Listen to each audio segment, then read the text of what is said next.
नमस्कार। आज मैं फिर आपके सामने में उपस्थित हूँ।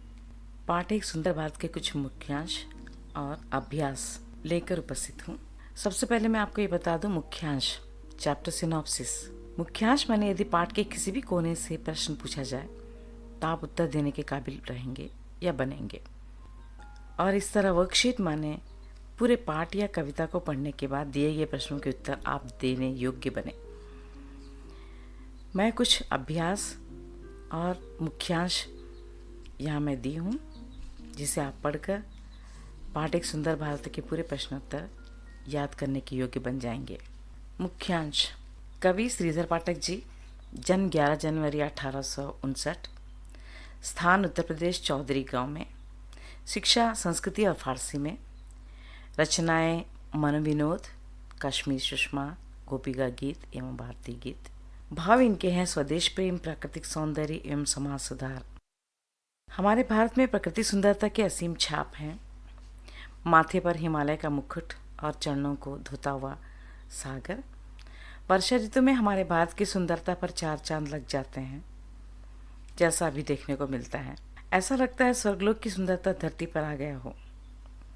भारत की धरती पवित्र है और यहाँ पर लोगों को जीने की स्वतंत्रता भी है। यहीं पर मोक्ष की प्राप्ति होती है। इस तरह हमारा भारत पूरा शोभायमान है। इसकी सुंदरता अतुलनीय है।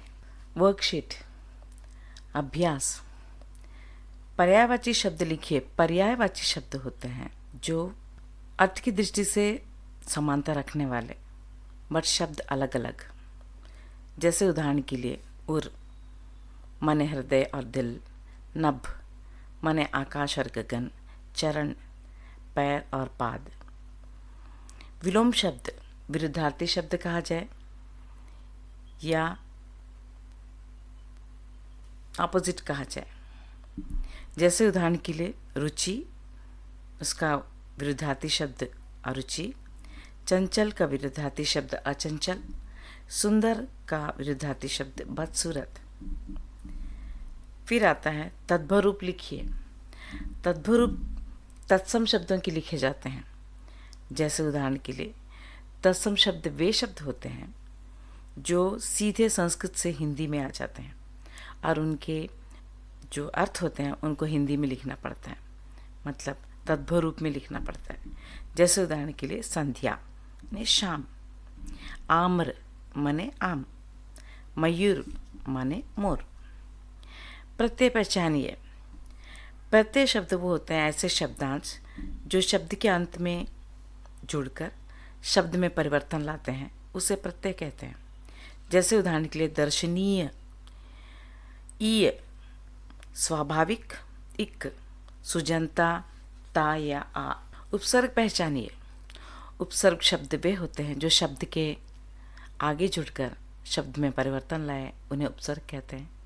जैसे सुजनता सु, सुस्वागत सु, स्वधर्म स्व, अचंचल आ। मुहावरों का अर्थ स्पष्ट कीजिए। सोने पे सुहागा एक मुहावरा है जिसका माने होता है अत्यधिक सुंदर। दूसरा गले का हार बनना माने अति प्रिय। जैसे प्रश्नोत्तर श्रीधर पाठक जी का कवि परिचय जैसे मैंने मुख्यांश में दिया है उसे आप याद कर सकते हैं। उसके बाद में एक बहुत ही सुंदर एक प्रश्न है, कवि ने भारत देश की सुंदरता की तुलना स्वर्ग से क्यों की? क्योंकि भारत माता के माथे पर हिमालय का मुकुट, चरणों को धोता हुआ सागर, हृदय पर विशाल नदियाँ, सफ़ेद हीरों के हार की तरह मणि यानी नक्षत्रों से भरा नीला आकाश, सारा वन उपवन की हरियाली, स्वभाव से सज्जन पुरुष एवं स्त्रियाँ, ये सभी सुंदर दृश्य स्वर्ग की सुंदरता को पृथ्वी पर ले आ रहे हैं। For more information, comment and don't forget to subscribe, share, like. धन्यवाद।